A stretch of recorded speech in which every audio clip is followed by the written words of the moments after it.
بعث فيهم رسولا. صدق الله مولانا العظيم وبلغنا رسوله النبي الكريم الأمين. إن الله وملائكته يصلون على النبي يا أيها الذين آمنوا صلوا عليه وسلموا تسليما. اللهم صل على محمد وعلى آل محمد وبارك وسلم. الصلاة والسلام عليك يا سيدي يا رسول الله وعلى آلك وأصحابك يا سيدي يا حبيب الله. الصلاة والسلام عليك يا سيدي يا رحمة للعالمين وعلى آلك وأصحابك يا سيدي يا خاتم النبيين والحمد لله رب العالمين.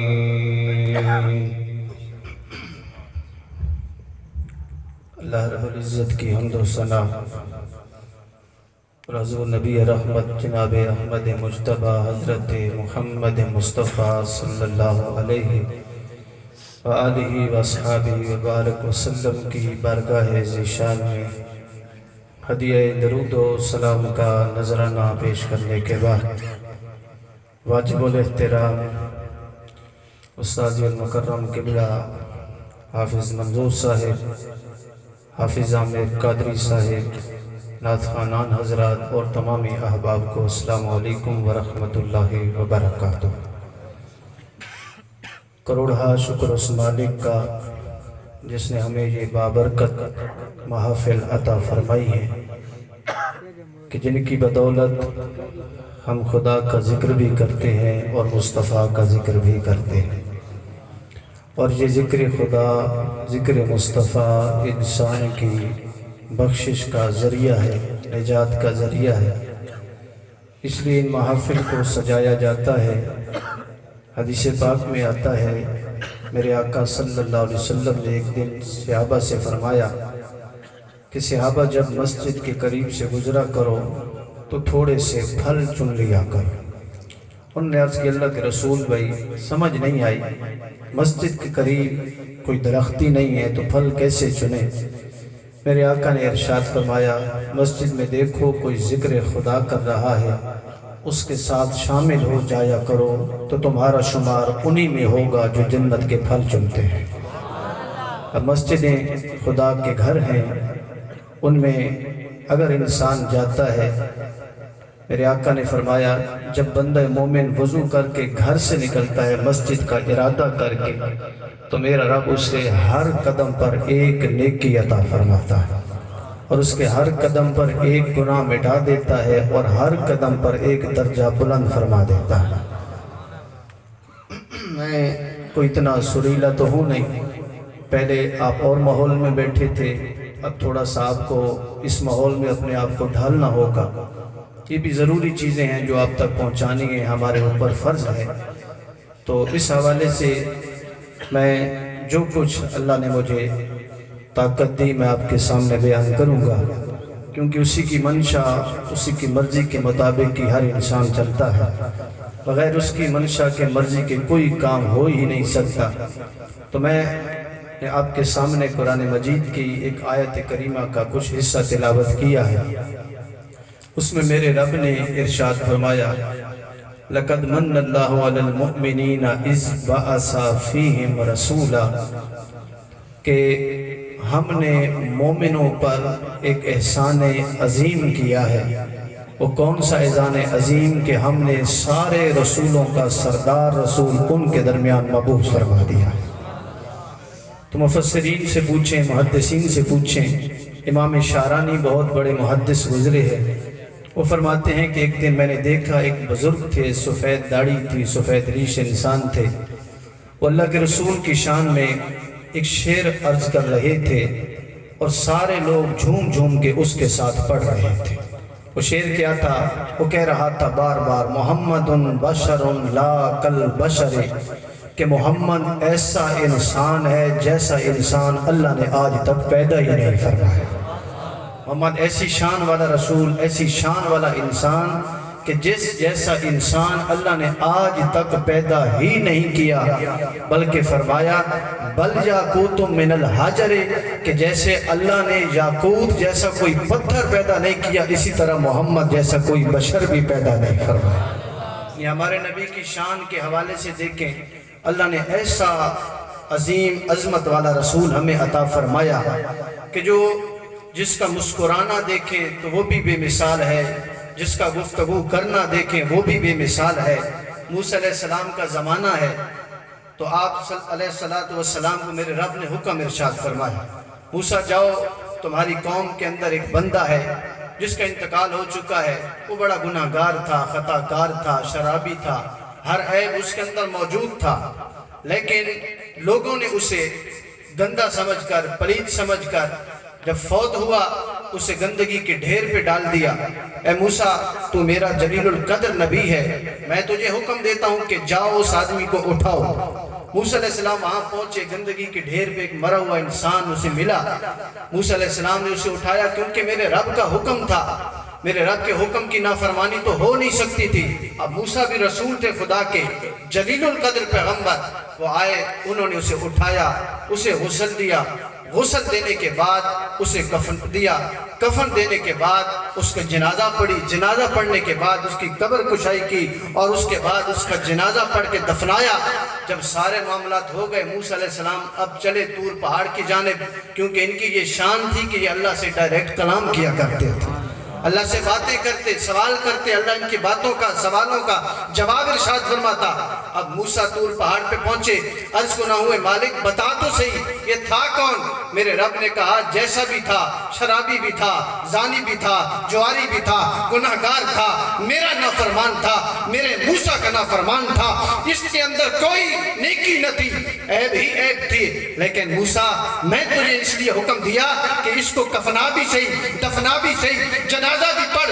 کیوں؟ اس لیے کہ ایک دن اس نے تیرے اوپر نازل ہونے والی توریت کو کھولا تھا، توریت کھول کر اس نے دیکھا تھا آخری نبی میرے محمد مصطفیٰ کا نام تھا، اس نے جب اس نام کو دیکھا اس نام کو چوم لیا تھا، بس اس کی اسی ادا کو میں نے پسند کیا تو میں نے تجھے بھیجا اور اس کی بخشش فرما دی۔ دیکھیں جس کے نام کی اتنی برکت ہے کہ آگ کے آنے سے پہلے ایک یہودی ہو کر، موسیٰ علیہ السلام کی قوم کا ہو کر، گناہگار ہو کر میرے نبی کے نام کو صرف چوم لیتا ہے۔ اللہ اس کا شرابی ہونا نہیں دیکھتا، اللہ اس کا گناہگار ہونا نہیں دیکھتا، اللہ اس کا سود خور ہونا نہیں دیکھتا، اللہ دیکھتا ہے تو فقط محبوب کے نام کو دیکھتا ہے۔ جس نے میرے محبوب کے نام کی تعظیم کی، میرا رب اس کے سارے گناہ معاف فرما دیتا۔ ہمارے نبی کی یہ شان، یہ مقام اللہ نے اپنے محبوب کو عطا فرمایا۔ ایک مقام پر میرے نبی کے بارے میں میرے رب نے ارشاد فرمایا وَأَمَّا السَّائِلَ فَلَا تَنْهَرْ، محبوب ہم نے جو تجھے شانیں عطا کی ہیں ان میں سے ایک شان بھی یہ بھی ہے، کیونکہ اگر حدیث قرآن کا مفہوم دیکھیں ہمیں اسی سے یہی درس ملتا ہے، یہی سبق ملتا ہے کہ میرا رب بار بار کہہ رہا ہے لوگوں خیال کرنا میرے نبی کے بارے میں کبھی ایسی ویسی بات نہ کرنا۔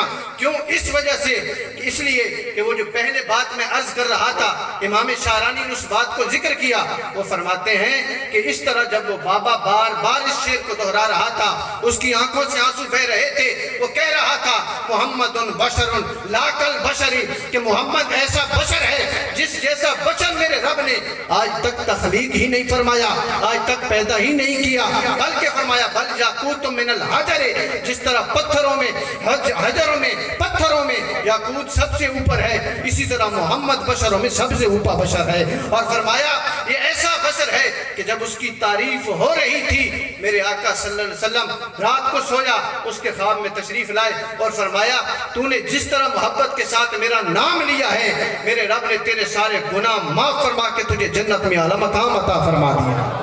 یعنی صرف ایک شعر کہنے سے جس کے دل میں ایک محبت بھرا جذبہ تھا، وہ محبت بھرا جذبہ جب زبان کے ذریعے باہر نکلتا ہے میرے محبوب کی سماعتوں سے ٹکراتا ہے، میرے محبوب خوش ہوتے ہیں، رب خوش ہو جاتا ہے، کیونکہ محبوب کی اداؤں کا نام ہی دین ہے، محبوب کے ذکر کا نام ہی دین ہے۔ محبوب صرف مسکراتا ہے، میرے حبیب کے مسکرانے کو میرا رب پسند فرماتا ہے۔ میرے آقا کریم صلی اللہ علیہ وسلم کے کئی صحابہ تھے، ایک صحابی ان میں سے یہ بھی تھے جن کو میرے آقا کریم صلی اللہ علیہ وسلم نے دعا دی، اللہ تیرے منہ کی مہر کو سلامت رکھے۔ منہ کی مہر کیا ہے؟ وہ دانت تھے۔ صحابہ بعد والے اس کی گواہی دیتے، وہ کہتے ہیں قسم بخدا جس رب نے حق کے ساتھ ہمارے نبی کو مبعوث فرمایا، اس نبی کی شان کے کیا کہنے، اگر وہ کسی کو دعا دے دے اللہ اس پر بھی اتنی مہربانیاں کر دیتا ہے، تو پھر خود اندازہ لگائیں اس نبی پر اللہ کتنا مہربان ہوگا۔ میرے آقا کریم صلی اللہ علیہ وسلم نے اسے فرمایا اللہ تیرے منہ کی مہر کو سلامت رکھے۔ صحابہ فرماتے ہیں 100 سال سے زائد عمر ہو چکی تھی، اس صحابی کو ہم نے دیکھا اس کے سارے دانت سلامت تھے۔ صرف سلامت نہیں تھے بلکہ ہم نے دیکھا کہ اگر وہ مسکرا کر کسی کو دیکھتے یا کسی سے بات کرتے، ان کے دانت جو نظر آتے تھے اتنے سفید تھے جیسے شیشے میں بندے کو اپنا عکس نظر آتا ہے۔ ہم اس کے سامنے کھڑے ہو کر دیکھتے تو اس کے دانتوں میں ہمیں اپنا عکس نظر آیا کرتا تھا۔ یہ تو اس کی شان تھی جسے میرے آقا نے دعا دی تھی، فرمایا اللہ تیرے منہ کی مہر کو سلامت رکھے۔ حضرت ابو ہریرہ رضی اللہ تعالیٰ عنہ ارشاد فرماتے ہیں کہ میں ایک دن اللہ کے محبوب کی بارگاہ میں حاضر ہوا، عرض کی میں نے اللہ کے رسول میں ایک عرض کرنا چاہتا ہوں۔ میرے حبیب نے فرمایا بتاؤ کیا بات ہے؟ حضرت ابو ہریرہ کہتے ہیں میں نے عرض کی اللہ کے رسول میں صبح سے لے کر شام تک آپ کے پاس پڑھتا رہتا ہوں حدیثیں سنتا رہتا ہوں، لیکن وجہ یہ ہے جب گھر جاتا ہوں تو ساری بھول جاتا ہوں، مہربانی فرمائے میرا علاج کر دیجئے۔ اب علاج ہی کرانا تھا کسی حکیم کے پاس جاتے، میرے رسول فرما دیتے، کیونکہ میرے رب نے فرمایا وَأَمَّا السَّائِلَ فَلَا تَنْهَرْ۔ میرے حبیب تیری شان تو یہ بھی ہے کہ تیرے در پہ آنے والا کوئی سائل خالی نہیں جانا چاہیے۔ کیوں؟ اس وجہ سے کہ اِنَّا آتَيْنَاكَ الْكَوْثَرَ۔ ان آیتوں کو ملاتے جائیں، ان آیتوں کو ملانے کے بعد ہمیں ایک نتیجہ ملتا ہے، ہمیں ایک رزلٹ ملتا ہے کہ خالق کائنات نے جو کچھ بنایا ہے بنانے والا وہ ہے، لیکن وہ ساری کائنات کا مالک اس نے اپنے محبوب محمد مصطفیٰ کو بنا دیا۔ میرے حبیب خود فرماتے ہیں انما انا قاسم واللہ یؤتی۔ میرے رب نے فرمایا کہ میرے حبیب خزانے ہمارے ہیں، تقسیم کرنے والا تو ہے۔ اللہ عطا فرماتا جاتا ہے، مصطفیٰ تقسیم فرماتے جاتے ہیں۔ میرے آقا کریم صلی اللہ علیہ وسلم کے پاس ابو ہریرہ جب حاضر ہوئے، میرے آقا کی شان کیا تھی؟ کیونکہ مفسرین لکھتے ہیں کہ میرے رب نے جو فرمایا وَأَمَّا السَّائِلَ فَلَا تَنْهَرْ، اس کے پس منظر میں جا کے دیکھیں، اس آیت کے اندر غور کر کے دیکھیں، ہمیں دو چیزیں ملتی ہیں کہ میرا رب کہہ رہا ہے میرے حبیب تیرے پاس آنے والا کبھی ایک ہوگا 1,00,000 چیز مانگے گا، ایک ہوگا 1,00,000 چیز مانگے گا، انکار پھر بھی نہ کرنا، اور کبھی 1,00,000 آئیں گے ایک چیز مانگیں گے، انکار پھر بھی نہ کرنا۔ 1,00,000 مانگنے والے ایک مانگیں گے، انکار نہ کرنا، ایک مانگنے والا 1,00,000 مانگے گا، انکار نہ کرنا۔ کیوں؟ اِنَّا آتَيْنَاكَ الْكَوْثَرَ، ہم نے تجھے سارے خزانے عطا فرما دیے۔ تو کوثر کی تفسیر میں مفسرین لکھتے ہیں کہ کوثر کیا ہے؟ کوثر تو مبالغہ کا صیغہ ہے، لیکن اس سے پہلے تھوڑا سا قرآن کھول کر دیکھیں۔ میرے مصطفیٰ کی شان جو آپ عرفان بھائی سے سن رہے تھے، یہ نعتیہ کلام تھا، یہ شاعری تھی، ہر کسی کا اپنا ایک انداز ہے۔ قبلہ نصیر الدین شاہ صاحب رحمۃ اللہ تعالیٰ علیہ کا شعر آپ کی گوش گزار کر رہے تھے، آپ کو سنا رہے تھے، ان کی اپنی محبتیں ہیں۔ اگر ان کی محبتوں کو دیکھنا ہے تو پھر ان کے دادا کی طرف چلے جائیں۔ کبھی ایک دفعہ پیر میر علی شاہ صاحب کو بھی میرے آقا کی زیارت ہوئی تھی، انہوں نے بھی کہا تھا سبحان اللہ ما اجملہ کا۔ آج تک مفسرین سوچتے رہے یہ جملہ کہا کیوں؟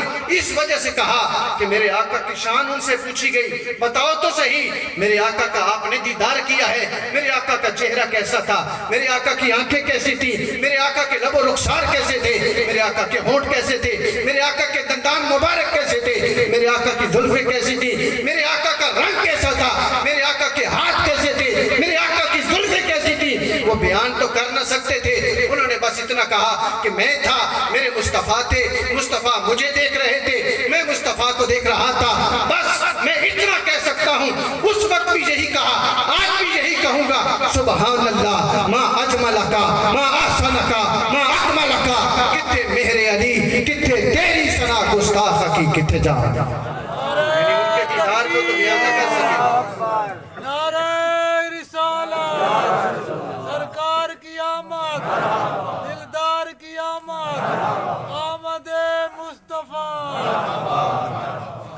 یعنی ان کسی کے اندر بھی اتنی سکت نہیں، طاقت نہیں کہ میرے آقا کے حسن و جمال کو صحیح طریقے سے بیان کر سکے۔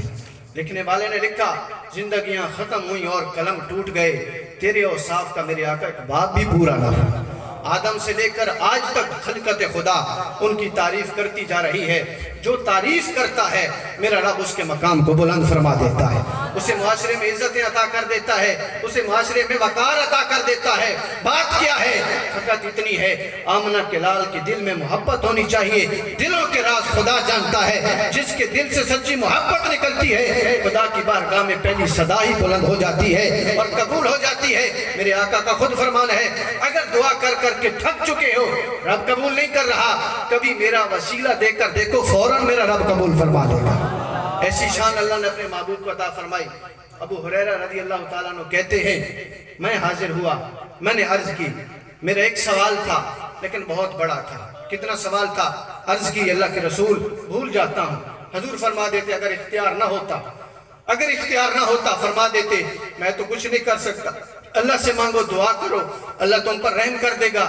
نہیں، فرمایا وَمَا أَرْسَلْنَاكَ إِلَّا رَحْمَةً لِلْعَالَمِينَ۔ یہ نبی تو وہ ہے جو ہر کسی کے لیے رحمت بن کے آیا، اس جہان کے لیے بھی رحمت بن کے آیا، قبر کے جہان کے لیے بھی رحمت بن کے آیا اور آخرت کے لیے بھی رحمت بن کے آیا۔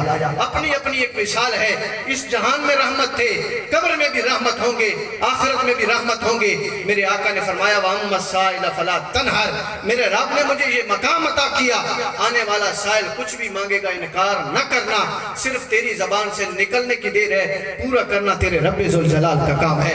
ابو ہریرہ سے فرمایا چادر بچھاؤ، ابو ہریرہ نے چادر بچھا دی، ایسے ہوا میں ہاتھ لہرایا۔ امام بخاری اپنی صحیح بخاری میں لکھتے ہیں اپنا دایاں ہاتھ ہوا میں لہرا کر اس طرح آ کر اس چادر پہ ڈال دیتے ہیں، پھر ہوا میں ہاتھ لہرا کر چادر پہ ہاتھ ڈال دیتے ہیں، پھر ہوا میں ہاتھ لہرا کر چادر پہ ہاتھ ڈال دیا اور فرمایا ابو ہریرہ اب اس چادر کو بند کرو۔ انہوں نے چادر کو بند کیا، فرمایا اسے سینے سے لگا لو۔ ابو ہریرہ کہتے ہیں خدا کی عزت کی قسم، اس رب کی قسم جس نے میرے حبیب کو اس خلقت خدا کے اندر بڑا احسان فرما کر بھیجا ہے، اور اسی طرح اس نے ہمارے اوپر سب سے زیادہ مہربانی اسی نبی کی صورت میں کی ہے۔ وہ کہتے ہیں خدا کی عزت کی قسم جس نے حق کے ساتھ ہمارے رسول کو مبعوث فرمایا، جب سے میرے آقا نے چادر پہ دم کر کے مجھے سینے سے لگانے کا حکم دیا، تب سے لے کر آج تک میں صرف سن سکتا ہوں، بھول نہیں سکتا، بھول نہیں سکتا۔ صحابہ ان سے کہنے لگے تم بے دھڑک حضور کی حدیثیں بیان کرتے ہو سکتا ہے کوئی غلطی ہو جائے۔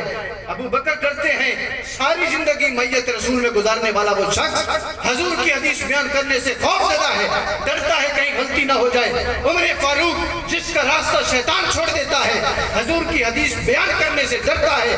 علی المرتضیٰ جسے میرے آقا نے فرمایا انا مدینۃ العلم وعلی بابها، میں علم کا شہر ہوں، علی اس کا دروازہ ہے، وہ حضور کی حدیث بیان کرنے سے ڈرتا ہے، خوف کھاتا ہے کہیں غلطی نہ ہو جائے۔ عثمان غنی جس سے دیکھ کر میرے رسول حیا فرماتے ہیں، اور میرے رسول نے فرمایا جس سے خدا کے فرشتے حیا کرتے ہیں، میں محمد اس کا حیا کیوں نہ کروں۔